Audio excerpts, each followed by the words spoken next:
an eyewitness sports program from KDKA-TV 2. From KDKA-TV 2 Pittsburgh.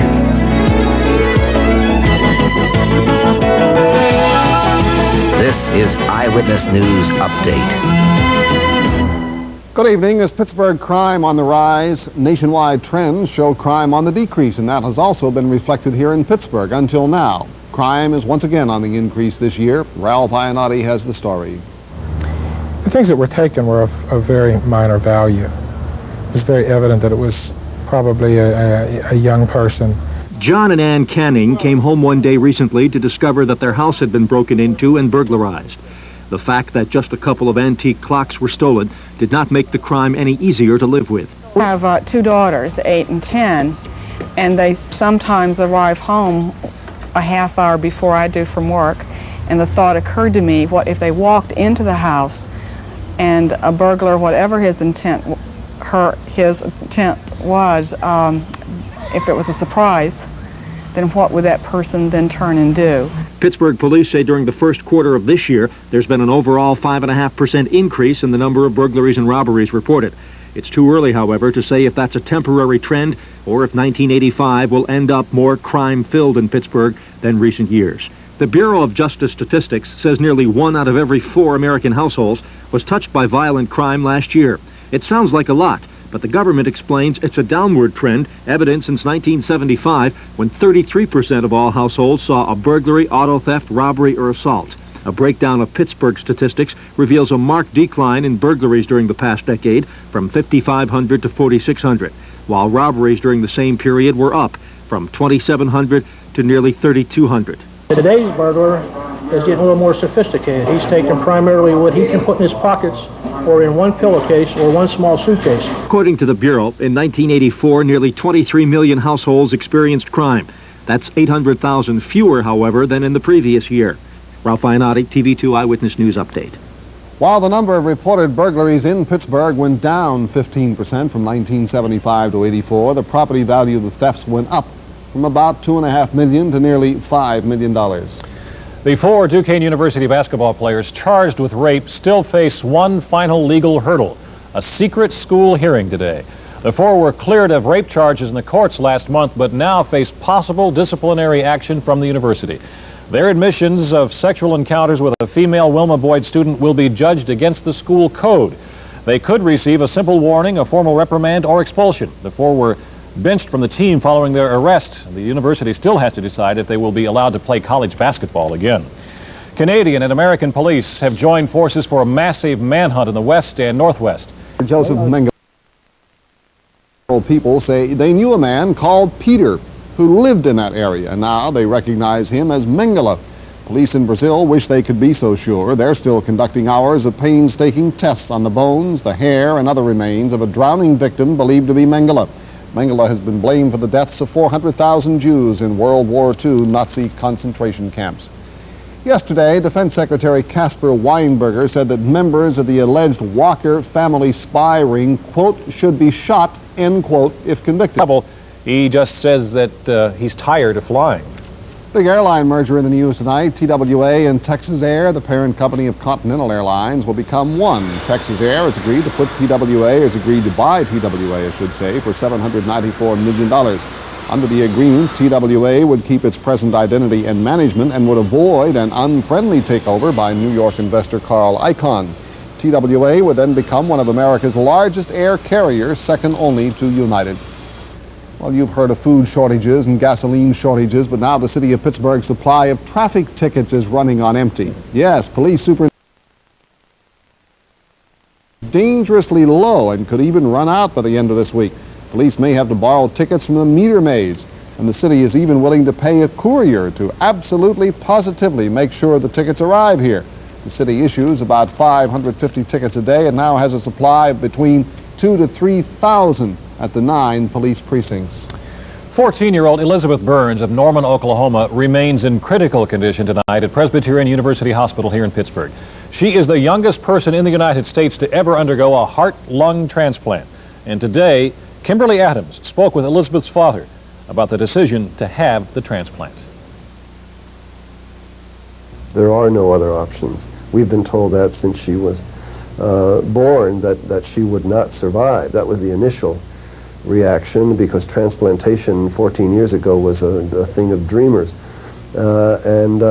Finally, within the last few years, when it became obvious that her time was drawing close, it was either that or to lose her. Elizabeth received her new heart and lungs in a 5.5-hour operation performed yesterday at Presbyterian University Hospital. Coming up on the update, real-life issues are prime for made-for-TV movies. And tonight on Lifestyles, we'll go behind the scenes of one of those issue movies being filmed in Pittsburgh and find out what the actors think.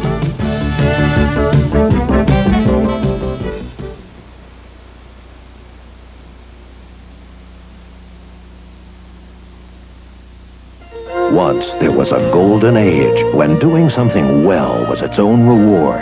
That tradition continues in new IC Golden Lager, brewed a little at a time using the finest two-row barley and imported Bavarian. Jambalaya, try our American dinners. What a celebration! You'll find Denny's in your town. Right. The arc of the wrist. Well, you may not know form, but you do know gasoline. My car knows. Why do more drivers rate Amoco Premium Lead-Free the highest quality gasoline? Your car knows. How's this, Halo? Get in there, Mikey. Amoco, your car knows. The urgent... At the cut, thank you. A street scene in the uptown section of Pittsburgh is the backdrop for a movie with a message. May I have everybody still and quiet while we're rolling, please? And roll. Silent Witness tells the story of a husband and wife who witness a rape. The husband's brother is involved, and the question is, who will come forward to testify? Issue-oriented movies have taken over primetime viewing, and movie makers are out to make their mark on the American social conscience. Well, I think television basically has been an issue-oriented medium for quite a long time, and these pictures have replaced the old studio system B movies, so that it's a way to do a meaningful project that has some social impact, and you can educate people without being heavy-handed. And after all, if we can't educate people in this medium, then it's a bit of a waste. Both of the film's stars, John Savage and Valerie Bertinelli, have appeared in other sensitive issue movies and find them satisfying but demanding. It's interesting to bring the issues up and then to follow the reactions that people have in their lives, how to fix their lives. 2 years before that, I did one about compulsive gambling. Now I'm telling my manager to get me a comedy quick. I really want to go back to comedy right now. This kind of thing is a dream. Yeah, it is a big one. Because for 14 hours a day, you're having to keep your mind in a certain area that you like to avoid. And action! It's painstaking work, movie making, but when this one's done, those in front and behind the cameras say they'll be proud to see the credits roll. Cut! For Lifestyle, Mary Rob Jackson, TV2 Eyewitness News Update. Bob says we may set a record low overnight, but then the sun will shine tomorrow. He'll have the weather For us tomorrow, though, just a bit on the cool side for this time of year. Normal highs run around 80. Well, right now in the city of Pittsburgh, we're taking a look at downtown, and we check out our present temperature. That's at 47 right now after a high this afternoon. Keep in mind, most of the afternoon until around 3 o'clock, the temperature remained in the 50s. It was only in the upper 40s at noon, but then the sun came out, temperature got to 63 for a high between 5 and 6 o'clock this afternoon. Our low temperature this morning was at 45. Pollution index now is in the good range. Pressure continues to rise, and the winds out of the west to southwest, pretty light at 5 miles an hour. Color sad, too. It's 6 o'clock now. Had a blob of clouds in through central parts of Ohio. That's where the showers and thunderstorms were. They moved rapidly eastward. Showers and thunderstorms in western Pennsylvania. They've pretty much broken up now, though. Big breaks in the clouds all through Pennsylvania, Ohio, and down through West Virginia. I do expect the next couple of hours, skies will clear, winds are light. We're going to get some strong radiational cooling. We are in for some unseasonably cool lows overnight. Bradford, still a lot of clouds, but they're down to 44. DuBois, a lot of clouds, 50. A little bit of rain around the Johnstown area, down to 49. It'll be clearing out there very shortly. Greensburg, a lot of clouds, 54. Morgantown, 51. Wheeling, 48. Butler at 47 degrees, but overnight temperatures plenty cold. Most areas north and east of the city of Pittsburgh going to drop to 35 to 39 degrees all the way down into Maryland and the mountains of West Virginia and through south.